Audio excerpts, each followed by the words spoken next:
मेरे प्यारे मित्रों नमस्कार। तो आज हम पढ़ेंगे फर्टिलाइज़र। जैसा कि आपको मालूम, बहुत सारी इंडस्ट्रीज़ को हमने कवर किया। शुगर इंडस्ट्री कवर किया, oil and hydrogenation of oil वो इंडस्ट्री कवर किया, रेल इंडस्ट्री कवर किया, pulp and paper industry cover किया। ऐसी बहुत सारी इंडस्ट्रीज़ को हमने कवर किया, जिसमें हमने क्लोरो एल्कली इंडस्ट्री कवर किया, सल्फर इंडस्ट्री कवर किया। और इन सब टॉपिक्स को कवर करने के बाद अब हम यूनिट 3 स्टार्ट कर रहे हैं, और यूनिट 3 है फर्टिलाइज़र। तो फर्टिलाइज़र्स में लगभग 9-10 टॉपिक हैं जो मुझे पढ़ने हैं, और जो कि कंपटीशन के पॉइंट ऑफ व्यू से बहुत ही महत्वपूर्ण है, जिससे आपको आइडिया लग जाएगा कि फर्टिलाइज़र जो है किस तरीके से काम करते हैं और कैसे बनाए जाते हैं। तो हम सबसे पहले फर्टिलाइज़र्स जो हैं उनका एक इंट्रोडक्शन आपको बताएंगे कि फर्टिलाइज़र क्या होते हैं, कितने प्रकार के होते हैं, और उनमें से जो उनकी मार्किंग है, ग्रेडिंग है, उसका क्या मतलब है। ठीक है, तो आइए करते हैं स्टार्ट अपनी क्लास। हम पढ़ रहे हैं lecture number 45।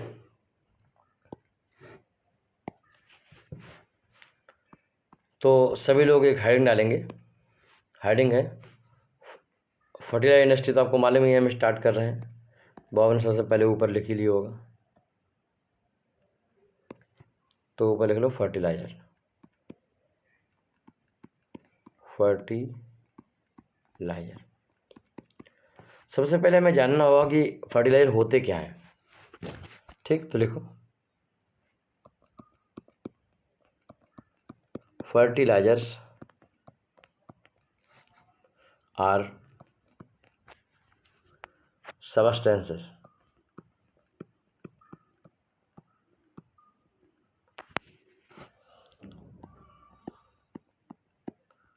which added to soil to increase crop yield। तो कोई भी ज़मीन है, आप देखिएगा, अगर आपने अपने खेतों को देखा होगा, या तो वो ज़मीन, आपके जो खेत की ज़मीन है वो कुछ इस तरीके दिख रही होगी, या फिर वो ज़मीन इस तरीके दिख रही होगी, हल्की हल्की काली दिख रही है, या फिर वो ज़मीन बिल्कुल पीले कलर की दिख रही होगी, ऐसा होगा, और या फिर वो ज़मीन ऐसी दिख रही होगी। तो जो सॉइल होती है किसी भी फील्ड की, खेत की, तो अगर हम उसकी जांच करें तो उसमें जो कंटेंट है उसका, उसमें जो कंपोजिशन है, उसमें फर्टिलाइज़र का मतलब उसमें पोटास कितना है, उसमें सॉइल कितना है, उसमें सिलिका कितना है, उसमें अदर चीज़ें कितनी है, नाइट्रोजन का कंपाउंड कितने हैं, उस सब की अपनी अपनी जो कंपोजिशन होती है वो डिफरेंट होती है। तो हमें अगर कोई भी प्लांट उगाना है, कोई भी खेती करनी है किसी भी फसल की, तो स्पेसिफिक कंपोनेंट होते हैं जो मुझे चाहिए। अगर वो कंपोनेंट्स में है तो वो वाली खेती, वो वाली फसल अच्छी होगी। अगर वो कंपोनेंट, वो वाले एलिमेंट उसमें नहीं है, तो वो विशेष की खेती हम करेंगे तो या तो वो नहीं होगी, और ये होगी तो बहुत कम फसल के साथ होगी, बहुत ही कम पैदावार होगी, उससे नुकसान होगा। जैसे आपने कई बार देखा होगा, कुछ एरिया ऐसी होती हैं जहाँ पर गन्ना होता ही नहीं है, कुछ ऐसी है जहाँ पर चना होता ही नहीं है, ग्राम चना होता ही नहीं है। इसका मतलब क्या है कि वहाँ की खेती ऐसी है, जो चना के लिए जो कंटेंट होना चाहिए, जो एलिमेंट होना चाहिए, वो उस खेती में नहीं है, और उस खेती में नहीं है तो फिर वहाँ पर नहीं होगा। मैं आपको एग्जांपल देता हूँ कि जैसे मैंने एक कंपनी में देखा है कि हमें मान लो इस गार्डन में घास लगानी है। क्या लगानी है? घास लगानी है। तो मालूम पड़ा इसमें कोई घास हो ही नहीं रही है। तो बाद में जब चेक किया, सैंपल चेक किया इसका, तो मालूम पड़ा जो घास के लिए कंपोनेंट चाहिएगा, कोई भी कंपोनेंट हो सकता है, वो कंपोनेंट जो है, वो जो ज़रूरतें हैं वो इस मिट्टी में नहीं है। तो मैंने वो ज़रूरतें अलग से पूरी की और दूसरी प्रकार की मिट्टी ला के यहाँ पर खूब फिलिंग कर दी मिट्टी की, और उसके बाद जब घास की तो घास उसमें उगाई। वो अलग बात, उसके लिए घास भी बाहर से मंगानी पड़ी। तो कहने का मतलब यह है कि हर एक फसल को, हर एक प्रकार के पौधे की, उनकी प्रजातियों को यहाँ पर अगर मुझे उसको उगाना है, उसकी फसल करनी है, तो उसके लिए स्पेसिफिक प्रकार की ग्राउंड हमें तैयार करनी पड़ेगी। तो कभी कभी क्या होता है कि मान लो हमारे पास उसमें कोई कंपोनेंट है, फसल हो रही है, बट अगली बार उन्होंने फसल की तो वो पैदावार नहीं हुई जो पहले थी, क्योंकि वो कंपोनेंट जो था वहाँ से कुछ ट्रांसफ़र हो गया। वो कंपोनेंट मान लो किसी पौधे में ट्रांसफ़र हो जाएगा, पौधे और कहीं चले जाएंगे, तो उससे होगा क्या, उससे वो कंपोनेंट उस खेती में जो है वो कंपोनेंट लगातार कम होता चला जाएगा, और जिस वजह से क्या आने वाले समय में वो कंपोनेंट गायब हो जाएगा, तो फिर उसमें वो उसकी खेती पैदा होना ख़त्म हो जाएगा। इसका मतलब हमें कि उस स्पेसिफिक कंपोनेंट को मुझे उसमें डालना है बाहर से। ठीक, तो 3 चीज़ें मेन होती हैं, एक फॉस्फेट मतलब फास्फोरस, दूसरा पोटास और नाइट्रोजन। तो 3 एलिमेंट जो ज़्यादातर होते हैं जिनकी ज़रूरत होती है खेती में, जिससे कि पौधे पहले उनको जर्मिनेशन हो सके, फिर वो बढ़ें आगे, उनके तने वगैरह मोटे हों, और तीसरा उसमें फल आए, फूल आए।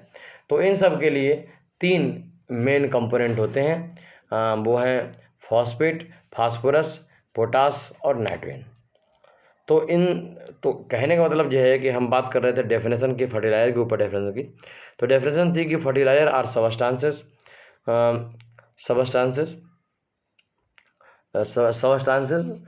विच व्हेन एडेड, इसमें नहीं लिखा है तो लिख लो,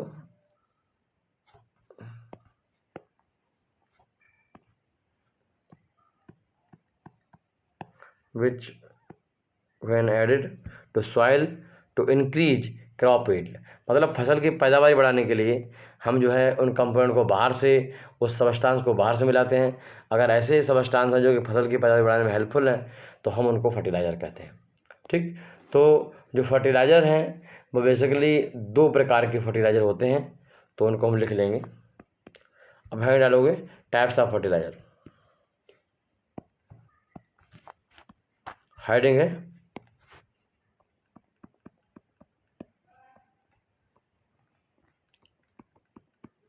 टाइप्स ऑफ फर्टिलाइज़र।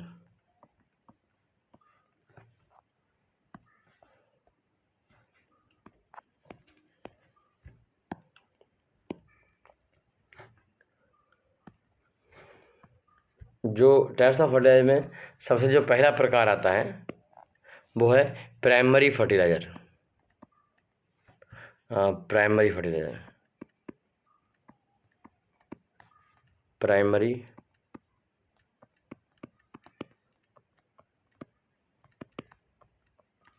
फर्टिलाइज़र। अब ये भाई प्राइमरी फर्टिलाइज़र क्या होते हैं, इनके बारे में लिखो। इट गिव्स 1 प्राइमरी न्यूट्रिएंट्स, जो भी प्राइमरी पोषक तत्व हैं, न्यूट्रिएंट्स, जैसे कि फास्फोरस, जैसे कि पोटास और नाइट्रोजन, ये 3 जो हैं प्राइमरी न्यूट्रिएंट्स हैं। अगर कोई फर्टिलाइज़र ऐसा है, कोई भी फर्टिलाइज़र ऐसा है जो प्राइमरी न्यूट्रिएंट की पूर्ति करता है, चाहे वो खाली फास्फोरस ही करता हो, या फिर वो ओनली पोटास को करता हो, या फिर ओनली नाइट्रोजन करता है, इनमें से किसी एक की करता हो, इट गिव्स ओनली, ठीक, इट्स गिव्स ओनली 1, ठीक है, ओनली ध्यान रखना क्या बोल रहा हूँ, इट गिव्स ओनली 1, इनमें से कोई एक प्राइमरी न्यूट्रिएंट जो है वो प्रोवाइड कराता है, उस फर्टिलाइज़र को हम प्राइमरी फर्टिलाइज़र कहते हैं। सर एग्जाम्पल दीजिए कि प्राइमरी फर्टिलाइज़र कौन से हैं।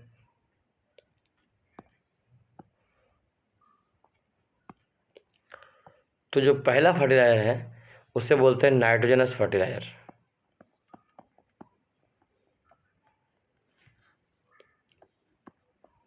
Nitrogenous fertiliser.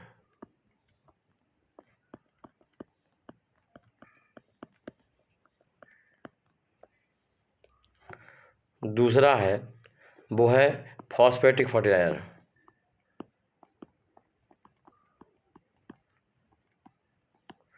मतलब ऐसे फर्टिलाइज़र जो नाइट्रोजन की पूर्ति करते हैं उनको हम नाइट्रोजन फर्टिलाइज़र बोलते हैं। ऐसे फर्टिलाइज़र जो कि सिर्फ और सिर्फ फॉस्फेट यानी फास्फोरस की जो कमी है उसको पूरा करते हैं, उनको हम फॉस्फेटिक फर्टिलाइज़र कहते हैं, फॉस्फेटिक फर्टिलाइज़र बोलते हैं। और जो पोटाश करते हैं उनको हम पोटासिक फर्टिलाइजर बोलते हैं।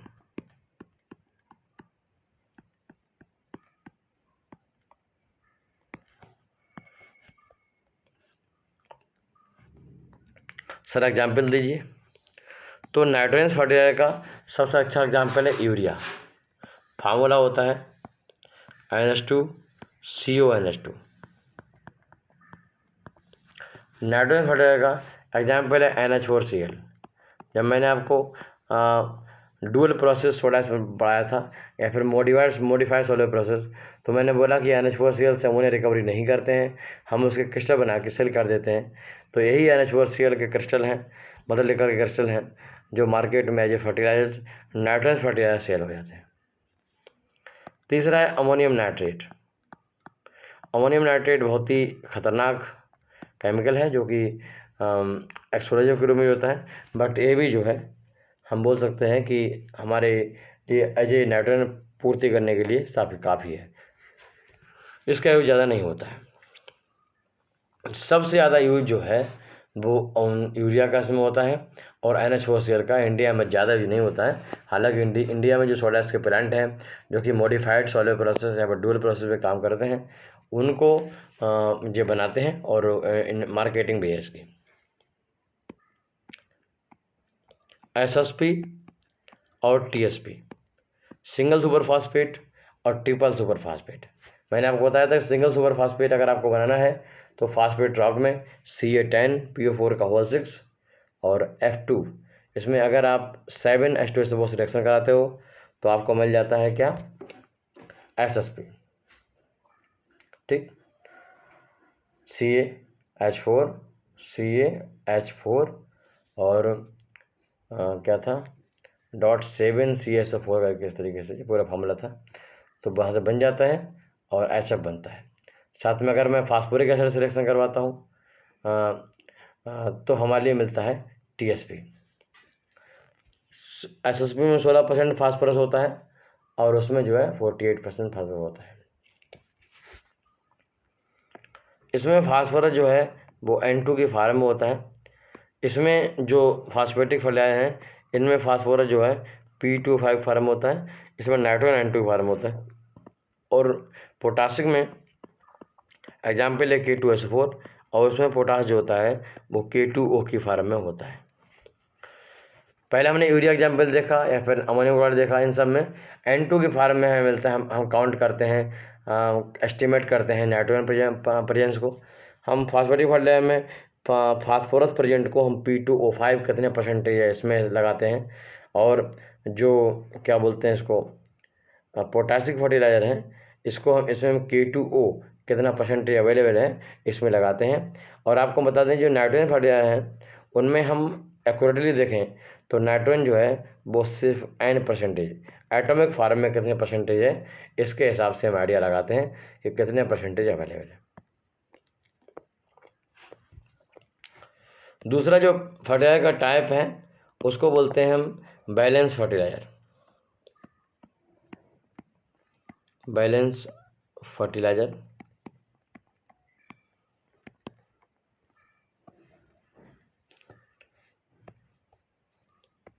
बैलेंस फर्टिलाइजर में क्या है कि मैंने बोला कि पहला टाइप है प्राइमरी फर्टिलाइजर, इसमें 3 नाइट्रोजन, फास्फेटिक और पोटासिक आते हैं। नाइट्रोजन क्या होते हैं, जो 3 जो प्राइमरी न्यूट्रिएंट हैं उनमें से किसी एक को प्रोवाइड करवाते हैं, उनको बोलते हैं प्राइमरी फर्टिलाइजर। अब बैलेंस फर्टिलाइजर जो है वो सेकेंड टाइप है फर्टिलाइजर का। इसके 2 प्रकार हैं।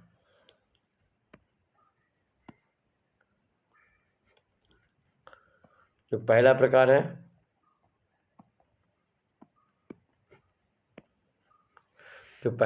है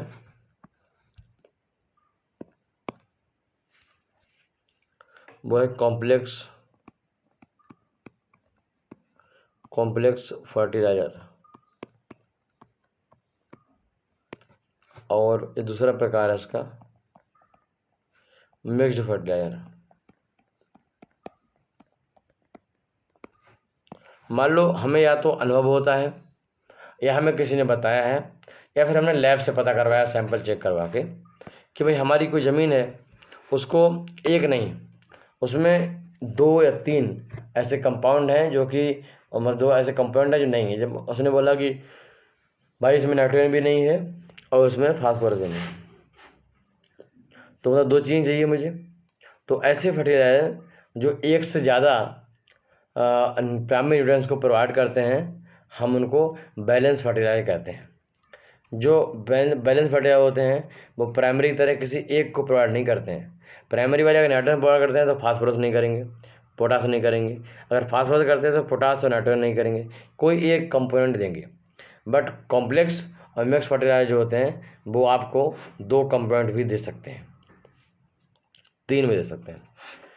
कॉम्प्लेक्स फर्टिलाइजर इस तरीके के फर्टिलाइजर होते हैं, जब हम उनको बनाते हैं तो जिस तरीके से यूरिया बनता है अमोनिया और CO2 रिएक्शन से, वैसे ही कोई केमिकल कंपाउंड होते होंगे जिनकी रिएक्शन होती होगी और एक प्रोडक्ट मिलता होगा। उस प्रोडक्ट में नाइट्रोजन भी है और फास्फेट भी है, और वो एक केमिकल रिएक्शन रिएक्शन करने के बाद एक मॉलिक्यूल की फॉर्म में है।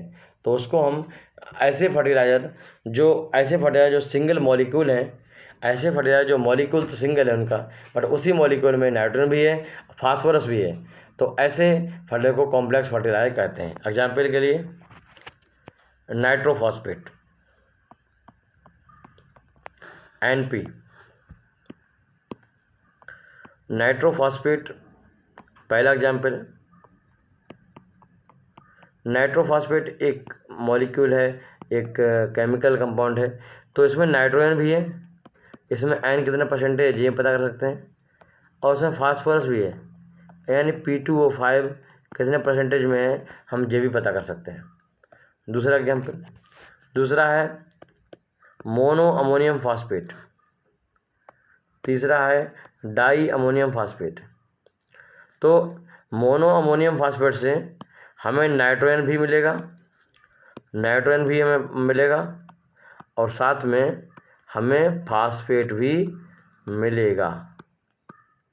ठीक, वैसे इसमें नाइट्रोजन भी मिलेगा और इसमें जो है फास्फेट भी मिलेगा। क्लियर?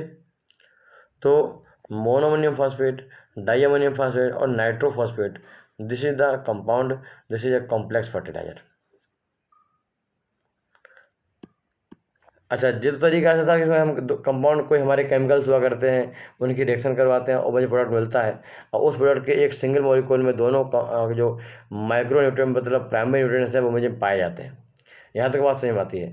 मिक्स फर्टिलाइजर में क्या होता है, हम 2 या 3 अलग अलग फर्टिलाइजर, अलग अलग प्राइमरी फर्टिलाइजर 2 या 3 लेते हैं और उनको आपस में मिला देते हैं, बस खाली मिला देते हैं। बहुत होता है तो मिक्स कर देते हैं।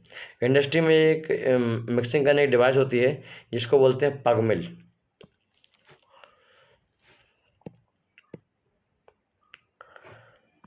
उसको बोलते हैं पग मिल। पग मिल का फिगर आपको यहाँ दिख रहा है सामने। इसमें सिंपली 2 शाफ्ट लगी हुई हैं, इनमें इस पर एक ब्लेड लगा हुआ है, और इसमें हमने क्या क्या मटेरियल को डाला है मिक्स करने के लिए। मान लो मैंने इसमें डाल दिया यूरिया, मतलब मुझे नाइट्रोजन मिलेगा, फिर मैंने डाल दिया SSP, इसमें फास्फेट मिलेगा, मिला दिया। इनको सिंपली हल्का सा पानी डाला और मिक्स कर दिया और पैकिंग कर दिया। तो अगर हम पैकिंग जब मटेरियल मिक्स मटेरियल डालेंगे कहीं पर किसी खेती में, तो उस खेती को नाइट्रोजन मिल जाएगा और फास्फेट भी मिल जाएगा।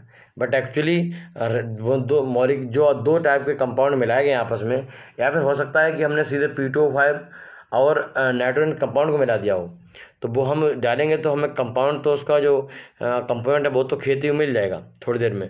जब वो गिरेगा खेती में, पानी से रिएक्शन करेगा, वो डिसॉल्व होगा, वो सब मिल जाएगा, वो ठीक है। बट हमने देखा कि वहाँ पर जो फर्टिलाइजर हमें मिला है मिक्स करने के बाद, उसमें दोनों मॉलिक्यूल अलग अलग होते हैं, वो एक सिंगल मॉलिक्यूल नहीं होता। जबकि जो हमारा कॉम्प्लेक्स फर्टिलाइजर होता है उनमें एक सिंगल मॉलिक्यूल होता है, और उस सिंगल मॉलिक्यूल में दोनों जो कंपोनेंट हैं नाइट्रोजन और फास्फोरस के, नाइट्रोजन के फास्फेट के दोनों अवेलेबल होते हैं। तो this is the main difference between the complex fertiliser and mix fertiliser. Mix fertiliser example है NPK। आपने कभी यूरिया का इकट्ठा देखा होगा, NPK फर्टिलाइजर आता है, तो वो NPK फर्टिलाइजर जो होता है वो इस तरीके 2-3 प्रकार के कंपोनेंट को या फिर उनसे संबंधित फर्टिलाइजर को मिलाने पर बनता है, सिर्फ मिक्स करने पर बनता है। कैसे मिक्स करते हैं मैंने आपको बताया कि पग मिल के जरिए जो है उनको हम क्या करते हैं, मिक्स कर देते हैं। ये पग मिल है, आप आराम देख पा रहे होगे। इनमें से किसी एक को घुमाया जाता है, मोटर की हेल्प से, मोटर लगा हुआ है, और दूसरा वाला इस चैन के थ्रू वो भी साथ में घूमता है। NPK फर्टिलाइजर जो होते हैं या फिर कॉम्प्लेक्स फर्टिलाइजर होते हैं, उनमें नाइट्रोजन, फास्फोरस और पोटास कितने परसेंटेज है, इसको रिप्रेजेंट करने के लिए एक फार्मूला यूज करते हैं, लिखिएगा। उसे बोलते हैं फर्टिलाइजर ग्रेड। अगर कोई एक कंपोनेंट है उसमें, मतलब वो प्राइमरी फर्टिलाइजर है, तब तो उसको रिप्रेजेंट करना कोई बड़ी बात नहीं है। हम बताएंगे कैसे लिखते हैं। तो मान लो कोई एक ही कंपोनेंट है, तो हम आपको बताएं, देखो ये हमारा यूरिया का बैग है, इफ़को यूरिया का बैग है। इसमें आप देखोगे यहाँ लिखा रहता है 46% एन, या N2 नहीं लिखा, एन लिखा है, ठीक। ऐसे ही उसका ग्रॉस वेट कितना वो लिखा है 45.125 वगैरह। कई बार क्या होता है कि एक क्वेश्चन पूछते हैं कि पहले यूरिया का जो बैग था 50 kg का आता था और अब 45 आ गया, उसके पीछे क्या वजह है। कुछ लोग कहते हैं कि सरकार मोदी की आई है तो उसने 50 किलो घटा के 50 कर दिया, तो इसकी वजह नहीं है, इसके पीछे साइंटिफिक वजह है। साइंटिफिक वजह है कि हम कई बार खेतों में फर्टिलाइजर डालते हैं, और जब डालते हैं तो हम देखते हैं कि अक्सर जितना ज़रूरत होती है उससे ज़्यादा डाल देते हैं, ठीक। तो उससे क्या है, ज़्यादा डालोगे तो खेती को कोई फ़ायदा नहीं है और नुकसान है, पौधों का नुकसान है। और क्या आप देखा होगा एक्सेस हो जाता है तो पौधे जल जाते हैं और एटमॉस्फेयर नुकसान है। तो हमने इसमें ये डाटा निकाला गया कि अगर 50 किलो डाल रहे हो, ठीक है, तो 50 किलो में से अगर आप ना डाल के 45 के डालोगे तब भी कोई दिक्कत नहीं होने वाली है, 45 भी अच्छा है। तो क्यों ना बैग 45 कर दिया जाए और उसी हिसाब से उसकी जो पैसे हैं वो कम कर दिए जाए। इस कॉन्सेप्ट को रखते हुए और फिर आदमी की आदत पड़ी कि 10 बैग डालने हैं, मुझे नहीं सोचता कि कितने बैग 5 किलो कम हो गया, वो उसी हिसाब से। तो किसानों से हमारा रिक्वेस्ट है, और आप स्टूडेंट हो, आप लोग जानते हो, तो किसानों को बताइएगा कि अगर वो पहले 10 बैग डालते थे 50 किलो वाले, तो आप सिर्फ 9 बैग ही यूज करें। उनको जो मात्रा पूरी करने की कोई ज़रूरत नहीं है, थोड़ी सी अगर कम रहती है फर्टिलाइजर तो दिस इज़ गुड, और ये बहुत कोई ख़राब बात नहीं, ये अच्छी बात है, ठीक। इंटरव्यू में पूछा गया है ये क्वेश्चन कि 50 किलो का बैग 45 क्यों कर दिया गया, तो उसका आंसर था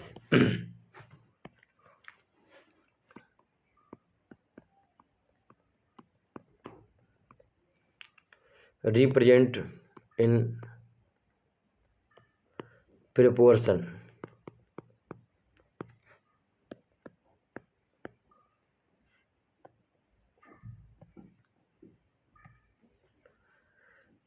proportion form of nitrogen content कितना है वो लिख दिया जाता है, मान लो 40% है। फास्फोरस को P2O5 में दिखाते हैं तो वो कितने परसेंटेज है, लिख दिया, मान लो 40% है। ऐसे ही K2O कितने परसेंटेज है, मान लेता हूँ कि वो 20% है। तो इसको रेशियो में ऊपर बैग जो होता है उस पर रेशियो लिखा होता है 40/20। अगर वो सही मैच कर रहा है तो 2:1 ऐसे भी लिख सकते हैं इसको। तो ये रेशियो होता है कि अपने आप में प्रेजेंट करने का, ठीक। तो अगर कहीं पे 40/40/20 लिखा है, इसका मतलब है कि उसमें एन, सबसे पहले एन होगा, दूसरा पी को बताएगा, तीसरा के को बताएगा। पहला वाला बता रहा है कि एन नाइट्रोजन परसेंटेज इतना, एन बोल रहा हूँ, N2 नहीं बोल रहा हूँ। 40 मतलब अगला वाला जो लिखा हुआ है बीच वाला, वो बता रहा है P2O5 का परसेंटेज कितना है। वो फास्फोरस डिपेंड करता है, बस in the term of P2O5 depend करता है, ठीक। और K2O को दिखा रहा है तीसरा वाला 20। इस तरीके जो मैंने लिखा है 40 और 20, इसको हम ऐसे भी लिख सकते हैं 4:2:1 जो मैंने अभी दिखाया आपको, मगर ऐसे आपको नहीं लिखना है, समझ गए। इससे पूरी जानकारी मुझे नहीं मिलती है, फिलहाल आपको ऐसे रखना है और ऐसे हर जगह लिखा मिलेगा। इसको बोलते हैं फर्टिलाइजर ग्रेड। क्या बोलते हैं, फर्टिलाइजर ग्रेड। तो अगर कोई मिक्स फर्टिलाइजर है, कॉम्प्लेक्स है, तो उसे ग्रेड को ऐसे रिप्रेजेंट किया जाता है। हम इसके बारे में और बात करेंगे और दिखाएंगे कैसे लिखा होता है। फिर मिलते हैं, नमस्कार।